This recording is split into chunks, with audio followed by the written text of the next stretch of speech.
Hi everyone and welcome to the Blue Moon tutorial. First of all, let me welcome both Paul and Louis to the Patreon credit roll. If you're looking for early access tablature or notation files, then Patreon is still the way to go. But for anyone who wants to make a small contribution without joining up, there is also a PayPal tip jar from now on. Blue Moon is one of Tommy's biggest crowd pleasers, and I can tell there's a lot of people really anxious to get started on this song. All the info is in the tutorial, but as always, I slightly overdid it. Recording the tutorial took over 3 hours, and you can tell I'm really tired by the end of it. Still, all the information is there. I think all the playing shows what you should do, and everything should be more than clear enough to get to work. Also remember, you can make Blue Moon as difficult as you want it yourself. Start out by playing the verse and the chorus as simple as possible, and as soon as that feels natural, then just scale it up and start adding in those variations and licks that are described in the tutorial as well. As always, have fun, take your time on this one, and get ready to get to work. Okay, so all you need is an acoustic guitar in standard tuning, a thumb pick, and lots of time to practice. Let's go over the intro first. Tommy does this humorous skit whenever he plays the song live by starting with the bass player, then the drummer joins in, then the chords come in, and at last the melody comes in. We'll use this method as well for the intro, but you'll see throughout the rest of the tutorial that it actually makes sense to add in the drummer as the very last part instead of as the second part. But you'll see that as soon as we arrive at the verse. Now first the intro, one time through all the way, and then I'm going to come back and explain each section separately. Here we go.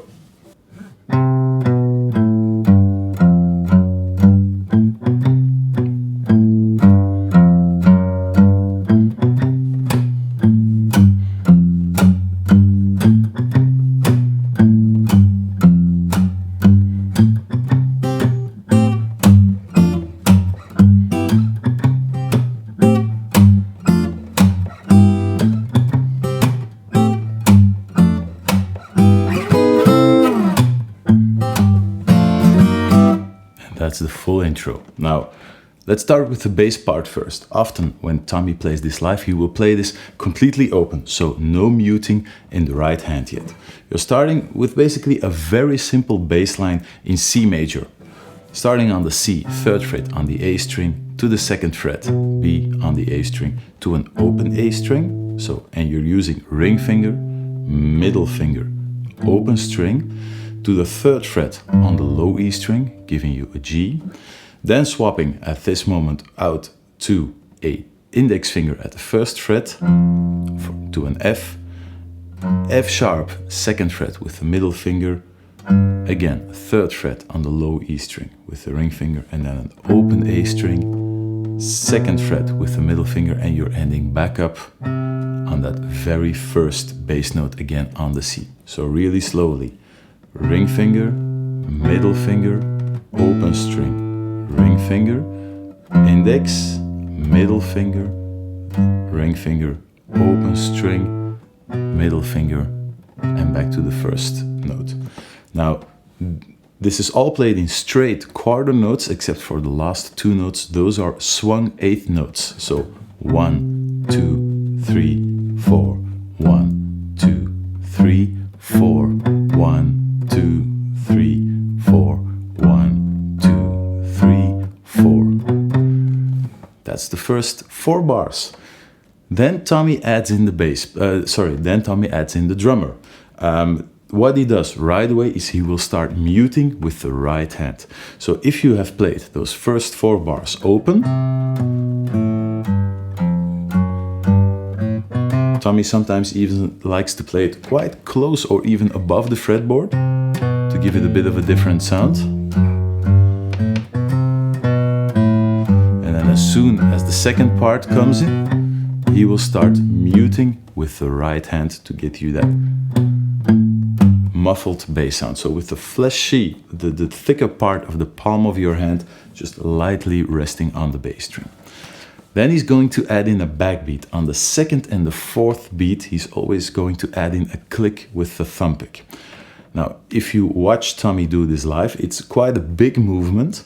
He sort of swings the thumb pick a bit more up high above the strings and then strikes it down a little bit harder. The really important thing to realize is that there is no force in this movement. It's all very fluid, it's very loose.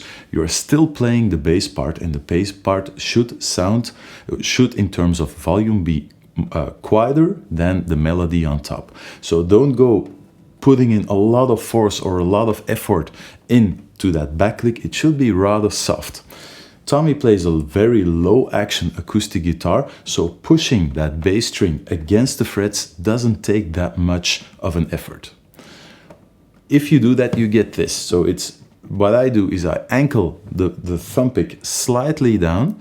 So instead of plucking straight down, it's sort of in an angle going down. And that's, if I strike it just a little bit harder, that's when the string will click into the frets. 1, 2, 3, 4. 1, 2, 3, 4.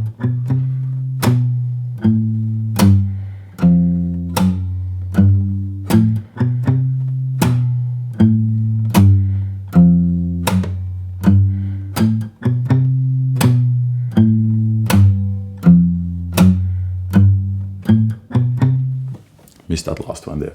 But what you hopefully can see is that my right hand is completely relaxed. This is a very loose movement, no force whatsoever. It's very, very light. Adding that in with the muting and just picking up the tempo slightly.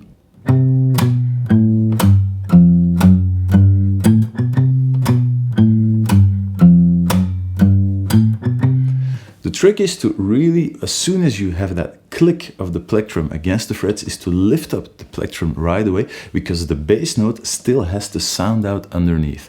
In the tablature, I marked this backbeat with an X above the bass note you have to play. So it's in the tablature always on the next string, but you're actually playing this click on the same string as the bass note. Bass note, click, bass note, click. This is all on one string. Let's add that first bass line together with the next 4 bars, adding in the backbeat, so you can get that sense of build-up in the intro. So that's the bass line. And now we're adding in the drums, as well as the muting.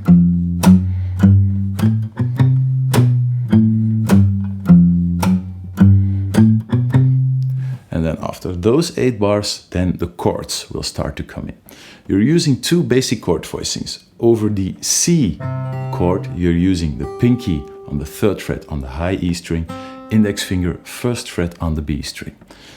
We're keeping down that chord as you're moving down to the A open bass string as well, and to the G. So across that whole bass line, this is the chord voicing you'll have to keep down.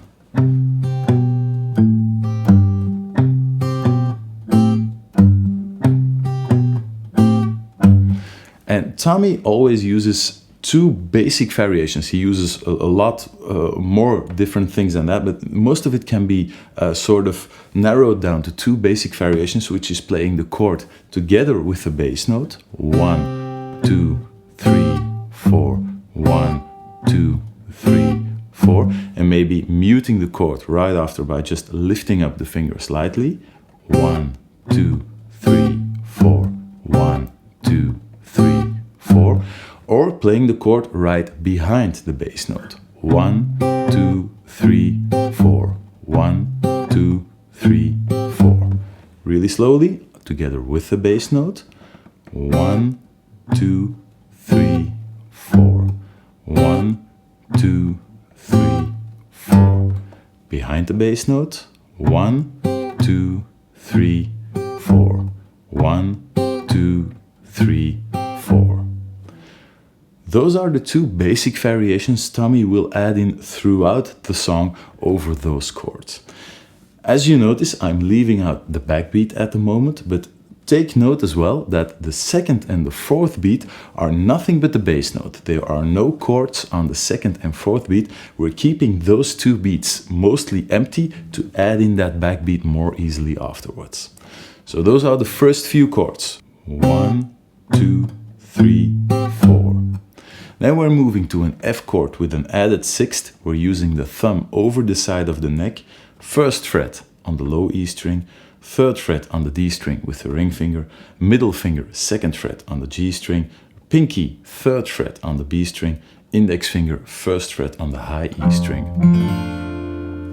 This chord shape will be moved around quite a lot in the next section. You could try and play this with a full bar as well if you don't like using the thumb over the side of the neck. But you will have to change a few things further down the line. We'll be doing some strumming as well a bit further down the intro, and if you're using a bar chord, then you will just have to pluck those chords, as you cannot let that A string ring out if you use a full bar. Right now we're moving from an F chord with an added sixth, thumb to the second fret. We're just shifting up that whole chord, so from F added sixth to the second fret with the thumb, to the third fret playing G with an added sixth. So back to that same open A bass string, second fret, and we're ending back up on the C chord. The fills on that F chord and G chord are the same thing, either on the chord or on the bass note or behind the bass note. So on the bass note, 1, 2, 3, and back to the C chord, or behind the bass note, 1, 2, 3. The same two possibilities. I'm showing you this because Tommy plays around with the intro all the time. He never plays it the same way exactly twice. So if you get this down, playing the chords on the beat or behind the beat, you can sort of make up your own intro. For those that are not comfortable with that, I will now play through the intro as notated down in the tab, and you can just learn what is written there. But it's always the same thing. It's either the chord on the beat or the chord behind the beat. Here we go.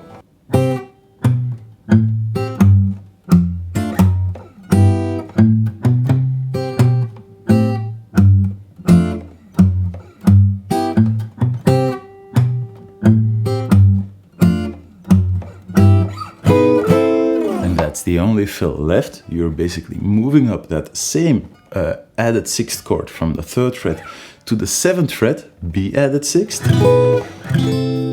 shifting up one fret further to the eighth fret. So you're getting 1, 2, 3, and you're ending up on the last eighth note of the fourth beat, which means that you'll never be back in time on the third fret to play that first bass note. What does Tommy do? He just leaves it out, and he starts the next bar straight away on the second beat, which means that once you're adding in those backbeats, you'll have to start that beat with a backbeat right away. This is what it sounds like. Slowly, if I count along. 1, 2, 3, 4. 1, 2, 3, 4, and back into the first bass line. So that first C note is gone. 1, 2, 3, 4, 1, 2, 3, 4, 1, and back into the bass line. This is a trick you'll be using a lot in the third and fourth verse. This is something that will happen a lot. So leaving out that first bass note on the C, third fret on the A string, and heading straight for the second fret. What is really important is you leave that first beat empty. Don't skip it, don't shorten it, make sure that first beat is respected in full.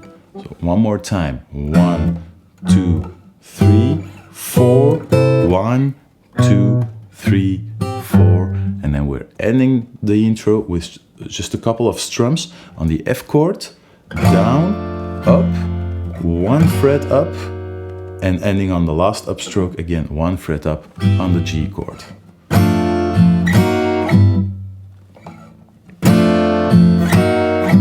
That's the ending of the intro.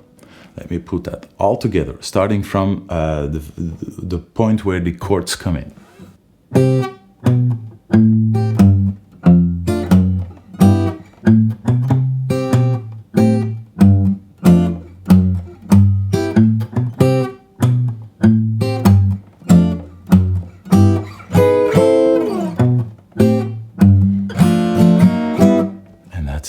Intro, or at least the full chord section. Maybe you have noticed that even in this section, still the second and the fourth beat are left mostly empty. Again, now we are adding in the backbeat again. And this is the method we'll be using throughout the intro. First, we'll be learning the bass line, the melody, the chords, and at last, the very last thing we'll be adding is the backbeats. Here we go. So the very same section with the backbeats added back in.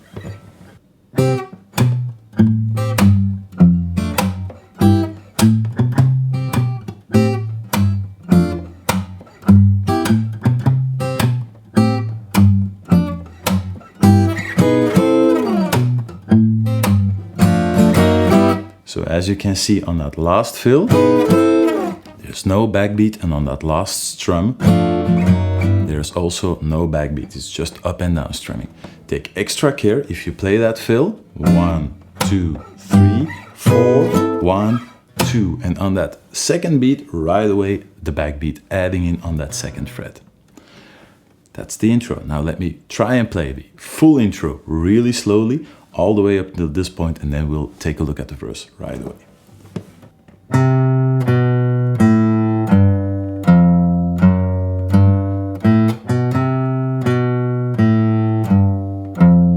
Adding in the drums.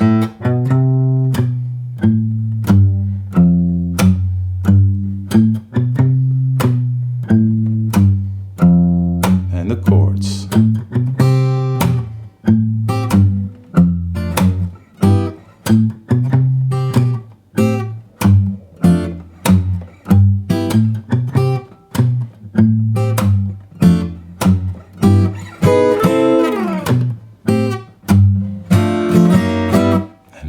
The full intro.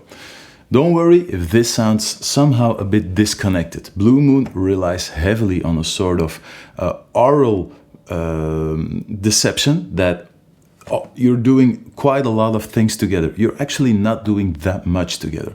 As soon as you pick up the pace slightly, that moving bass line and that backbeat alone is sort of a full accompaniment on its own, and adding in those chords will just flesh it out a little bit. So as soon as you pick up the pace compared to this one, it will all start to blend together and start to sound as you hear in Tommy's recordings. That being said, let's have a look at the verse now. One time, all the way through, and then the explanation.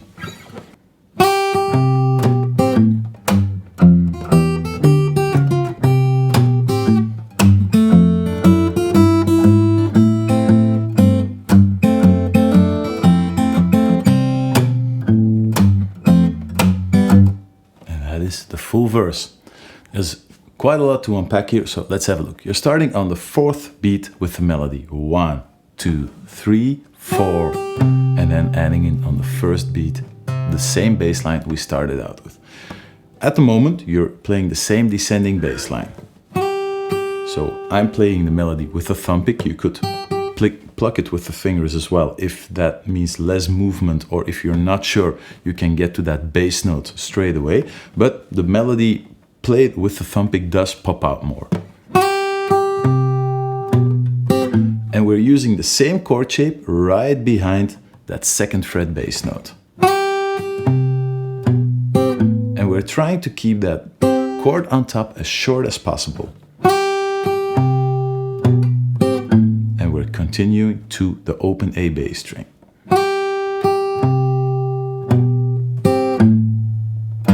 And ending up the bar on the third fret on the low E string. And as soon as you pop that high sounding chord, you can take the fingers completely away. The rest of the bar is nothing but bass line. Moving to the first fret, thumb over the side of the neck. Then the next bar. That's a bit hard, a bit more movement, but you're mostly playing this bar. There are no chords, so it's only a bass line and a melody on top. You're starting out with the thumb over the side of the neck, adding in the index finger on the first fret on the high E string. As you move up that first fret to the third fret, again with the index finger, you're moving to a low E bass string. Adding in the pinky on the 5th fret for the high A melody note. Then ring finger on the 5th fret of the A string, index finger back to the 3rd fret on the high E string.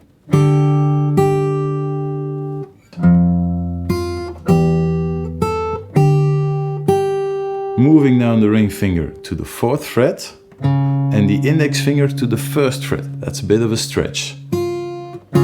That in itself is a bit dissonant, but you're resolving that tension straight away if you drop down the ring finger further to the 3rd fret and adding in the pinky on the 3rd fret on the high E string.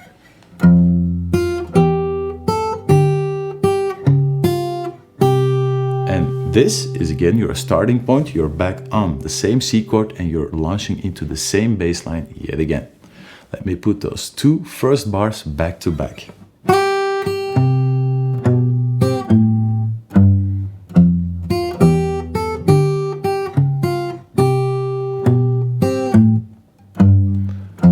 Yes, that was the exact same thing as the first bar. So you're ending back up on this melody note, 2nd fret in the bass, again that short snappy chord on top.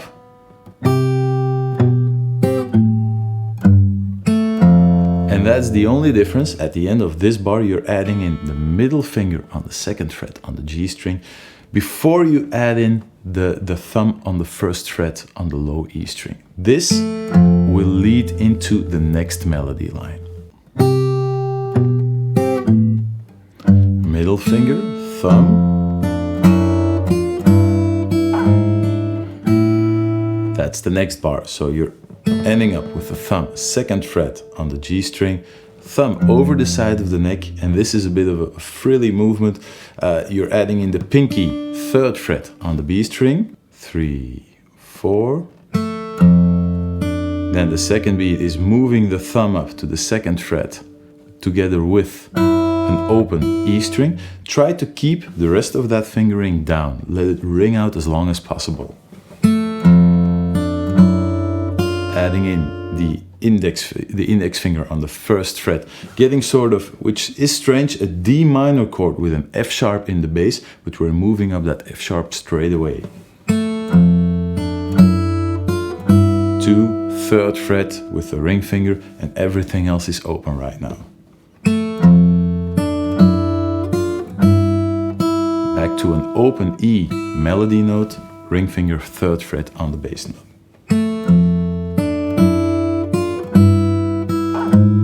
And you're shifting up that ring finger to the 4th fret, which gets the middle finger in the perfect position to just drop down on the 3rd fret on the B string.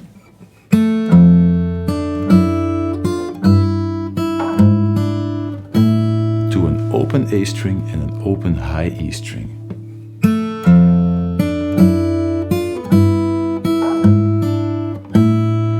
This is maybe the most difficult fingering in the whole verse. So this is really a lot of things keep moving up while the melody has to ring out on top. Make sure you take your time for this part. So once more, really slowly, 3, 4.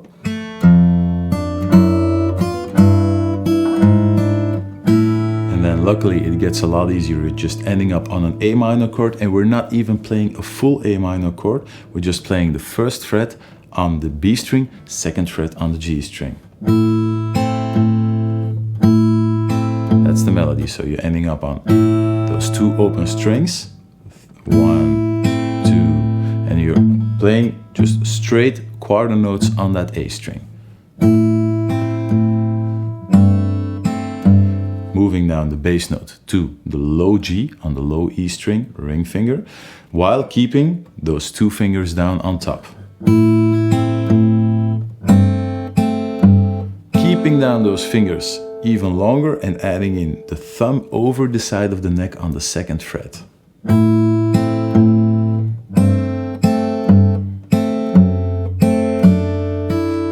Hammering on with the pinky to the 3rd fret. And if you have some basic fingerstyle experience, you have done this before, playing the bass note, hammering on, and as the hammer-on lands on the 3rd fret, you have to play another bass note at the exact same time.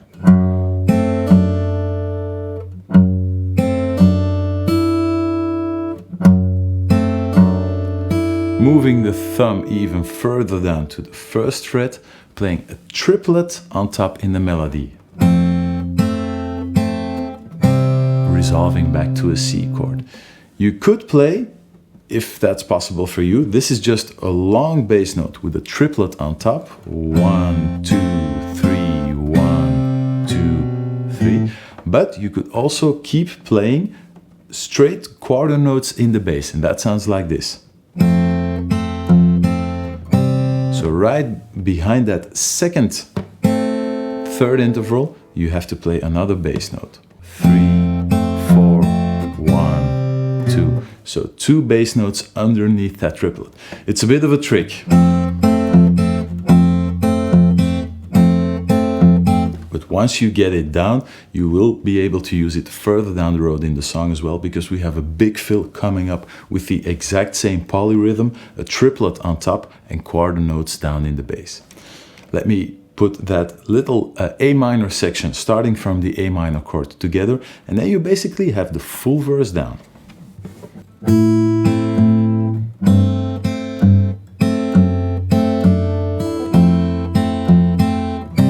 Back to the same bass line as the intro, with maybe a bit of a different ending,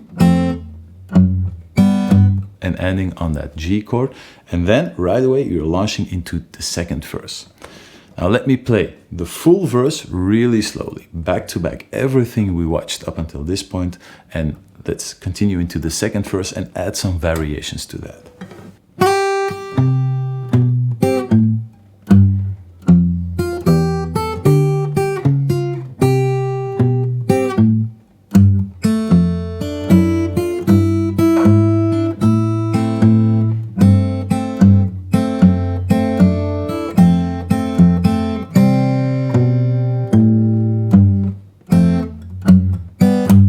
And then there is one thing we left out up until this point, which are the backbeats. Now, in some sections of the verse, there are places where the second and fourth beat are only consisting of the bass note, which makes it easy to add in a backbeat. But there are a few other sections, like or. Those are quite busy sections where the second and fourth beat is filled up with melody notes or chord notes, and those are a lot more difficult to add in those backbeats. Often, when playing live, Tommy leaves them out himself as well. So it is possible, it is perfectly possible to play.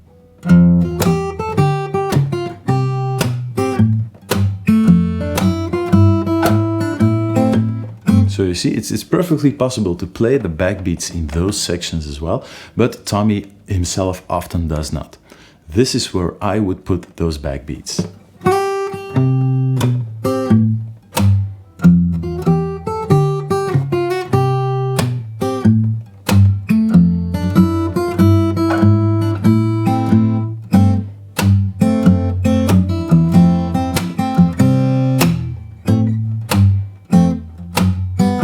So there's already a few fills popping up in here. I'll explain those later. But as you can see, most of the time, whenever we're ending up in that intro bass line, that's where the backbeats will reappear. No backbeats? Here they are again.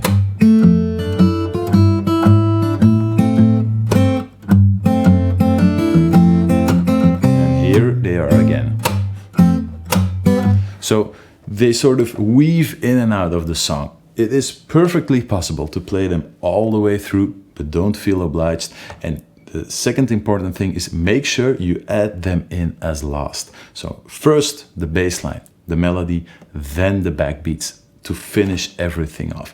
If you add them in too soon, chances are you'll make things a lot more complicated than they have to be. And this is really the icing on the cake. The song sounds fine without the backbeats as well. So that was the full first verse. Now the second verse I'm going to use to add a few variations. The basic framework is the exact same thing, and you can choose yourself whether you want to add in those variations or not. Some people are perfectly happy with just repeating that first verse all the way through without adding anything else, and that is fine by me. The third, fourth and fifth verse will be used to add in those trademark single note Tommy fills that make the song sound so flashy. So first, let's have a look at the second verse. Most of it will be the same as the first verse with a few twists in there.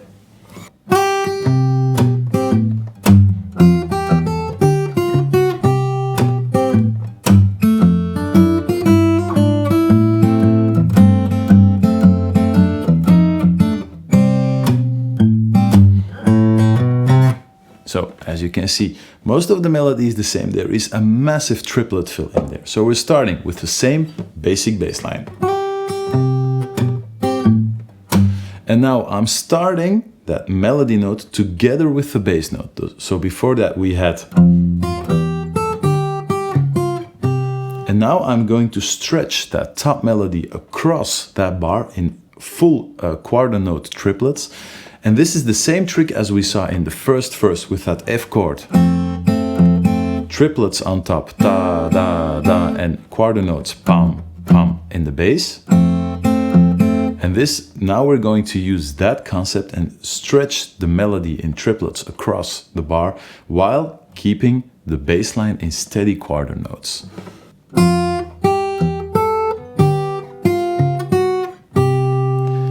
That's the idea. If this sounds in terms of timing like complete nonsense to you, then just skip it, move over to the rest fills. But for those of you who are intrigued, this is what happens. The fingering is the same thing.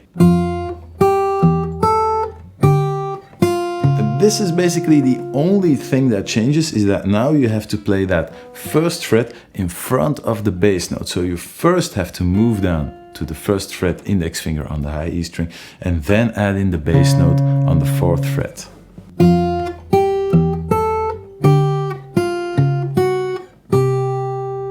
And what you should hear in the bass line is 1, 2, 3, 4, 1.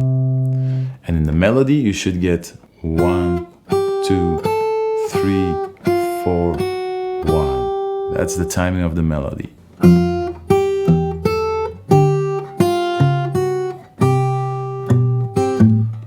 From there on, it's the exact same bass line again. Tricky, but it is worth it if you want to add in some surprise variation. This is what it sounds a bit more up to speed.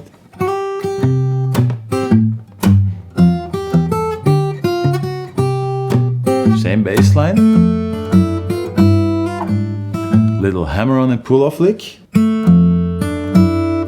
All the exact same things. And then as soon as you end up on that bass note, the G, third fret on the low E string, you're just adding in a hammer-on and a pull-off first fret on the high E string with the index finger before you move over to the same fingering we used in the first verse. Fourth fret with the ring finger on the low E string, third fret with the middle finger on the B string. And that's maybe the biggest difference, is that if you play that fill, the melody note is pulled in front of the beat. Adding in the A minor chord only later.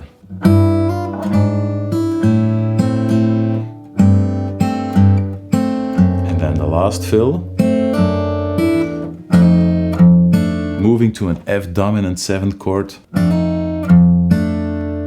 just sliding from basically the 6th interval to the 4th fret with the pinky, from the 3rd fret to the 4th fret, back to the 3rd fret, and then ending up on the C chord with the exact same bass line as we did before. Only ending up on this ending, open A string, 2nd fret, 3rd fret to head into the chorus. Let me play all those fills back to back, really slowly.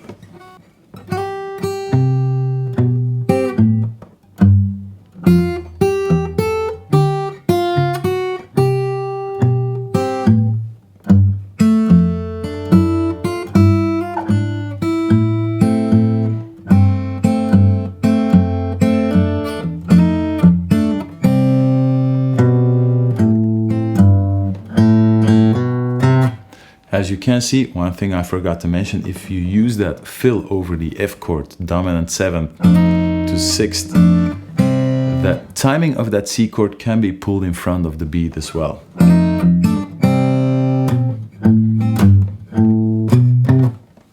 Okay, so maybe a bit more up the speed, especially because of that triplet fill that sounds, I know it sounds really strange, played that slowly.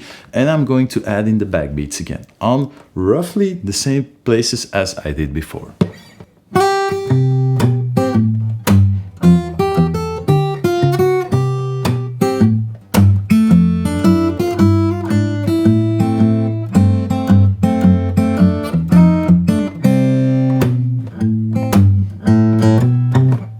So that is all for part 1. I hope you had fun learning the verse. If you're looking for more info on the chorus, other variations on the verse as well as the ending, then please follow the link towards part 2. Have fun, take care, and bye bye.